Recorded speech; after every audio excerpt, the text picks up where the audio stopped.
tiukan ulkokierteen ihan viime hetkellä. Ikämiesten reeneissä vaimo ynähtää ja etsii sisko häihivaatteita ja muita. Harmittelee huonoa arvaa, syntymä suuria luita. Anssilla on tänään poikain ilta kaupungilla. Se tekee loton matkalla pikkuserkkunsa lippakioskilla. Ja sit se menee Kertun baariin, nousee aikaan lentämään.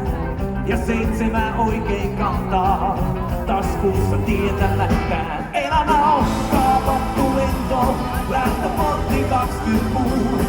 Hopea kylkinen kylmyniska, joka melkein tarttu koukkuun. Miehen mentävä matka-arkkuun, täynnä roinaa joutavaa. Seassa onnenlatteja ja lapislatsuja. Vaimo tipahtelee uneen, kello tulee 4:00. Anssi taksi liukuu pihaan, äijä ottaa sohvan suosiolla. Ja illasta jää aamu, tykin kuulla otsalle. Ja se loton retale taksin penkille. Elämä on kaapattu lento, lähtöportti 26. Hopea kylkinen kylmyniska, joka melkein tarttu koukkuun. Miehen mentävä matka-arkkuun, täynnä roinaa joutavaa. Seassa onnenlanteja ja lapislattuja.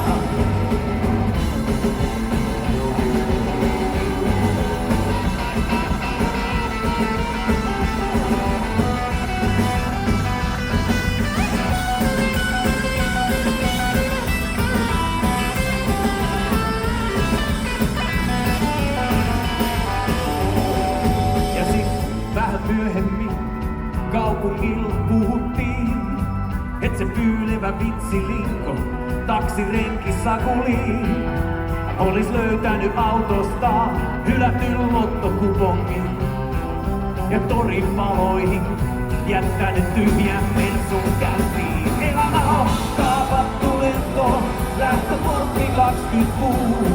Hopea kylminen kylmyniska, joka melkein